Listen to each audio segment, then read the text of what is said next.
What is up, boys and girls? Welcome to the Rum Hut. It's your boy, Nick. Chilling down here and put myself through quite a bit of pain this last week.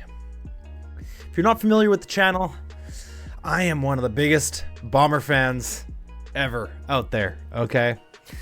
Been a season ticket holder since I was 10 years old, and I'm now 30, and I've been through a lot of painful times, and I just decided I'm going to start a YouTube channel. I've been doing a lot of Bombers content, but I thought, why not?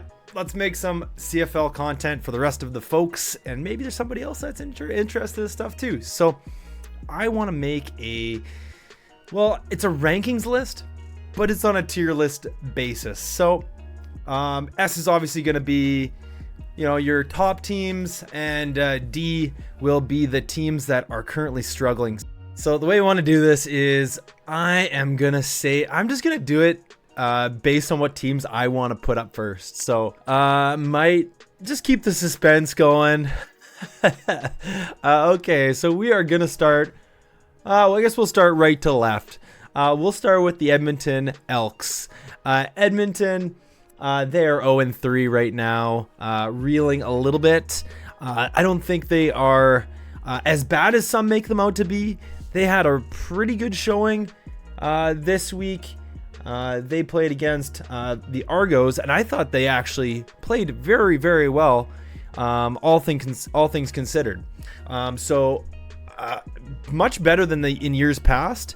And I just realized my face is taken up. I'm in D. Doesn't matter. I don't think there's going to be too many Ds. But I think Edmonton, right now, the way that everything is this season, with McLeod Bethel-Thompson, they've got some good receivers. Their defense seems to have quite a bit to be desired. They played okay last game against the Argos, but I'm going to put them into C tier. They are going to be a C tier team. They do have a chance, I think, this year to make the playoffs, but it might be a bit of a long shot just based on how competitive the Western Conference is. So we shall see, but very good to see they're actually looking quite good this year. So very encouraging. Hopefully we're going to see some more people who, have been watching the Oilers run in the playoffs. Maybe they're going to tune into some football games. Would be very nice. Next team on the list, we have the other Alberta team. We got the Calgary Stampeders. I'm torn on the Stamps this year. I was never really too big of a proponent about Jake Maier, but he has looked really, really good this year. I think most of the teams have had really good QB play.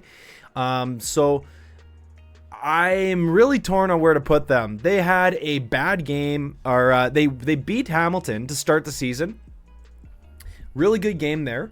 And then they lost by, I believe it was 7 points. Let's see here. They lost by 9 points to BC. Jake Maier with another really good game, 339 yards, 2 touchdowns, interception. There's a lot to be desired on the ground. But all in all, they kept BC to 26 points. I think that is commendable. I think they are a B tier team. I think Jake Maier looks a lot better than last year. That was my main concern going into. I did one tier list video earlier on in the season when I was first starting to make videos, and I think they're a B tier team. They definitely can contend for a playoff spot. It's going to be tough, but I think that they will be in the hunt at the very end. Next, I'm going to do the Ottawa Redblacks, and this is a confusing team. I don't think they've got the quarterback play. I think Drew Brown's a good quarterback, or he could be a good quarterback this year. I just don't think he has all the maybe pieces around him in terms of blocking. Their O-line seems to be a bit of a weak spot. And I just don't know if he's got the intangibles, the it factor that some of the other quarterbacks this year do have. Maybe it's just a development thing.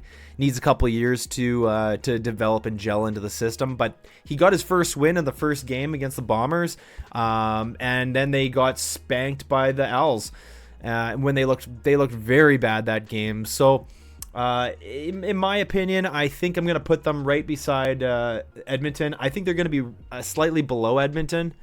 I at least really like Edmonton's quarterback, and so far I think Edmonton's been more competitive. Aside from obviously their first game, Ottawa, I thought Ottawa played a good game that year. That game, their offense still wasn't good in the first game. Like they didn't move the ball super efficiently, but I think that they are going to be towards the bottom right now, or they have to be towards the bottom right now. Could obviously move, but for now, let's keep them down there until they show us otherwise. Next team I'm going to put on the list is the Toronto Argonauts. You know what? It's such a shame that such a good team has such an empty stadium. I'm sorry to say it, and everyone harps on them, but come on, Toronto, let's go, man. You have a horrible, horrible, horrible, horrible baseball team, and you've got an excellent football team. Get down to the games. What are we doing? Anyways, Toronto Argonauts, they're 2-0. Actually, yeah, 2-0. Let me just make sure I'm right about that. 2-0, yep. They beat the Lions and they beat the Elks. Against the Argos, or against the Lions, I thought they looked really good. They had 3 touchdowns. Now, Cameron Dukes, he hasn't been moving the ball the same way that obviously like Chad Kelly would be. I think that they do have a good running back in Kadeem Carey. I think they've got a really good team in general. Their defense is excellent. I didn't think they played very good against the Elks last game, and they did get exposed a bit. But all in all, I think that they will be one of the top teams this year. And so far, I think that since they're 2-0, there's nothing really we can complain about there. You play to win the game. You play to win the game. So I think the Argos are safely in an S tier ranking. I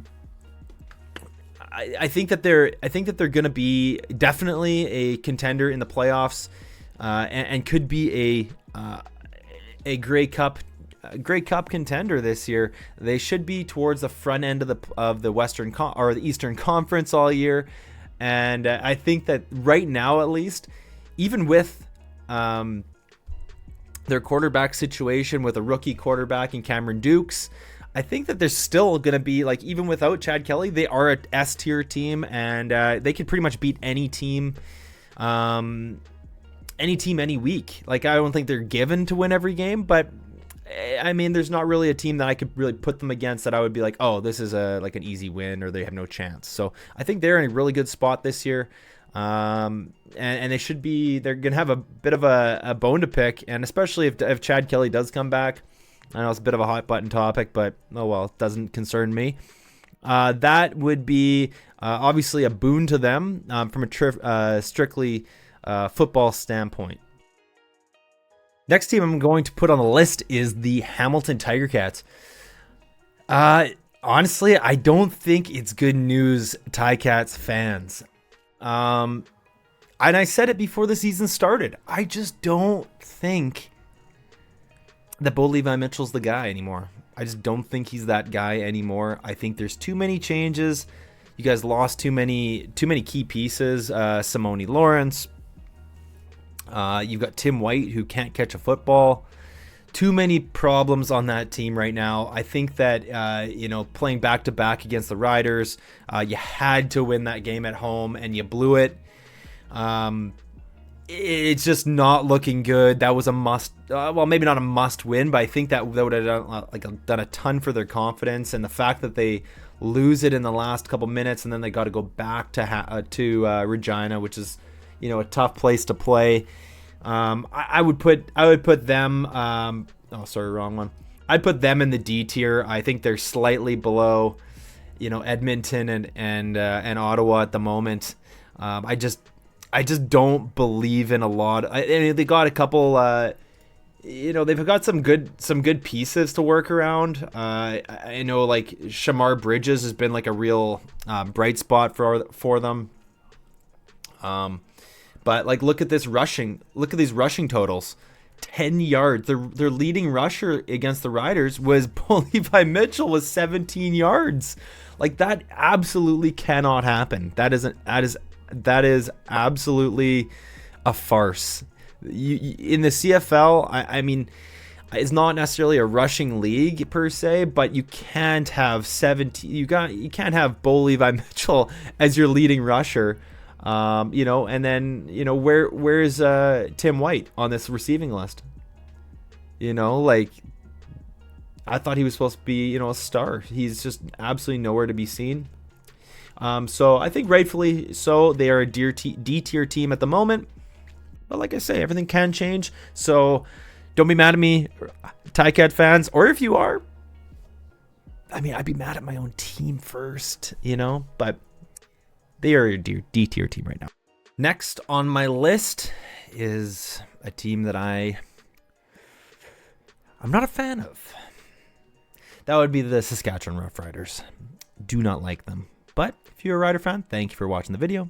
Nothing against you. Anyways, I unfortunately really like this team. Not in I like the Riders, but I think this team's a good team. They are definitely, and you can take this one to the bank as long as there's no, crazy injury or, I saw there was a slight injury to Trevor Harris's knee. So as long as that doesn't affect him or have him out for a lengthy period of time, they could be one of the top teams. They win in week 1. They beat Edmonton, who I think is going to be actually a fairly good team. And then they beat Hamilton twice in a row. So do I think that Sask is the best team in the league right now? I don't think so. They've only beaten, like I say, Edmonton and Hamilton, who are definitely towards the back end of my list. But I do really like their defense. And Willette, he's really starting to come on.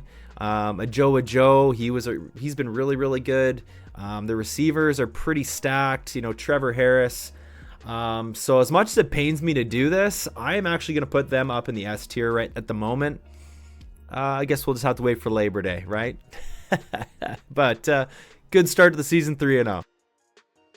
Okay, and then next we're going to have to talk about the Montreal Alouettes, the Grey Cup winning Montreal Alouettes. And like we all kind of predicted, but not to this extent, they are probably, in my eyes, the best team in the league right now. I'm going to make this kind of short and sweet. I think Cody Fajardo is probably the best quarterback right now in the league. He is just absolutely on fire. Everything that he does is just unstoppable at the moment. And their defense is really, really good.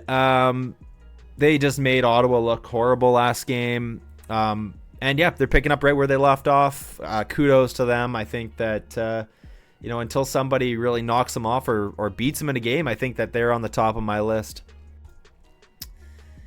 And, I'll go with BC next. BC they're a good team. Verdon Adams, I've always really liked him. And you know what, aside from, parts of his career when he started throwing a lot of interceptions, I think he's probably been one of the most dynamic players in the league in terms of breaking tackles, making plays off schedule, that kind of stuff. And their defense just wreaks havoc. They're always good on D.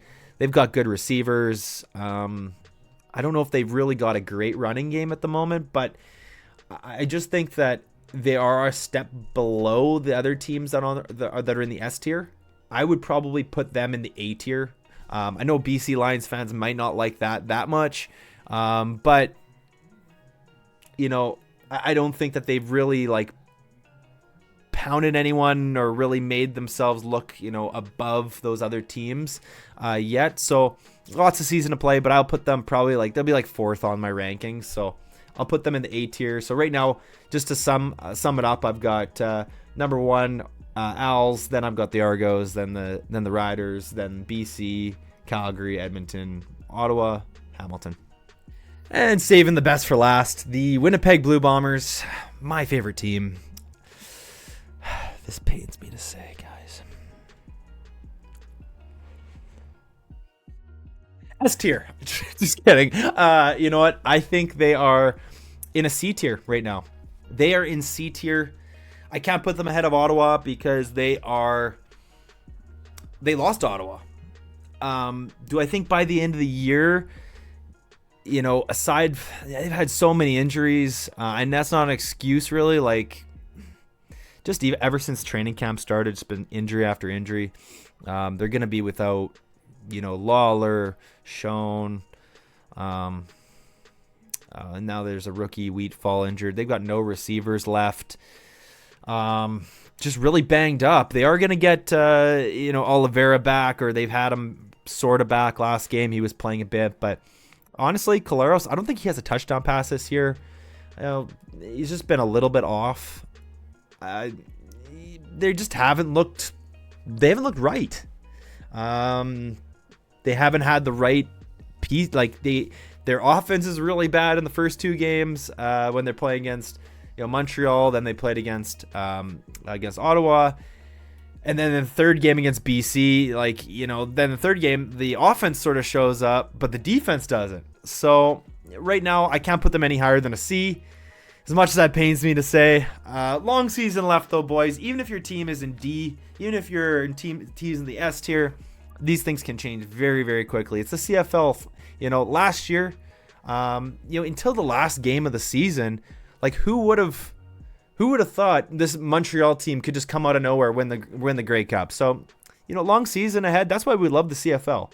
There is never ever a dull game or a dull moment. There could be a team that you think has no chance, and they come out and they'll win a game. So I think this is my my tier list, guys. If you disagree with it or you think I did a good job, please leave a comment below.